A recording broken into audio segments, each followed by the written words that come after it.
They say it's caring for the whole person, and that is very important, not just the medical side, you know. So you'll always be in my debt, always. I had my first cancer about 10 years ago, and it reoccurred, must be 2 years ago now, 2.5, lost count really. I had the prescribed chemo treatment, which my body reacted to quite badly. So it was decided then to stop the treatment. Me and my great auntie, she's such a lovely, loving lady. She's the sort of person that cares about her family, cares about everybody. You go over and speak to her and you just feel like you're in the presence of someone who is loving. Our wedding was meant to be last year and she was meant to be there, but we weren't sure she's going to make it that far, and she did, but the wedding never happened because of COVID. So then we managed to make it this far, and she was still here, but she wasn't able to actually physically make it. My great nephew was getting married and I was to take part in the service, but no, of course I'm a bit too weak to go, and I was so disappointed. It was a big disappointment. I've never seen my auntie cry, and that was the first time I saw her cry when we were talking about the fact that she probably wouldn't be able to actually physically make it to the wedding. And I made it my goal at that point. I was going to come up with a solution. So I thought I'd email St. Luke's. We're hands-on care, we're holistic care.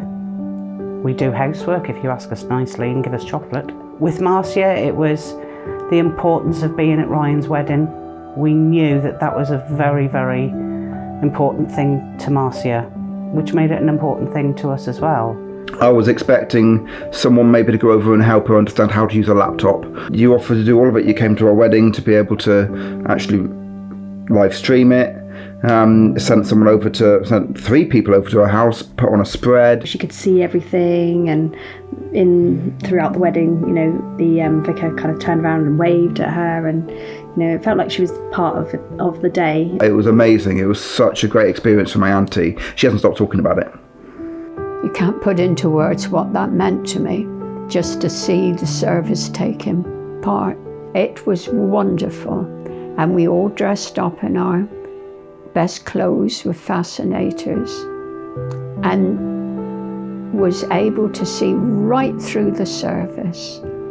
And I enjoyed it more than I thought possible. I get tons out of it. I got to spend a fantastic day with Marcia to watch a wedding, and it gives me such a boost to see that I've done something to help. So I get so much out of this job. You know, I just sat here quietly for the rest of the day, really, just sitting and thinking of it and going over it again, you know. And I think that's important, that you're left with memories. And that's what St. Luke's have given me. And that you feature in my prayers every day. And very grateful that we've got you in this city.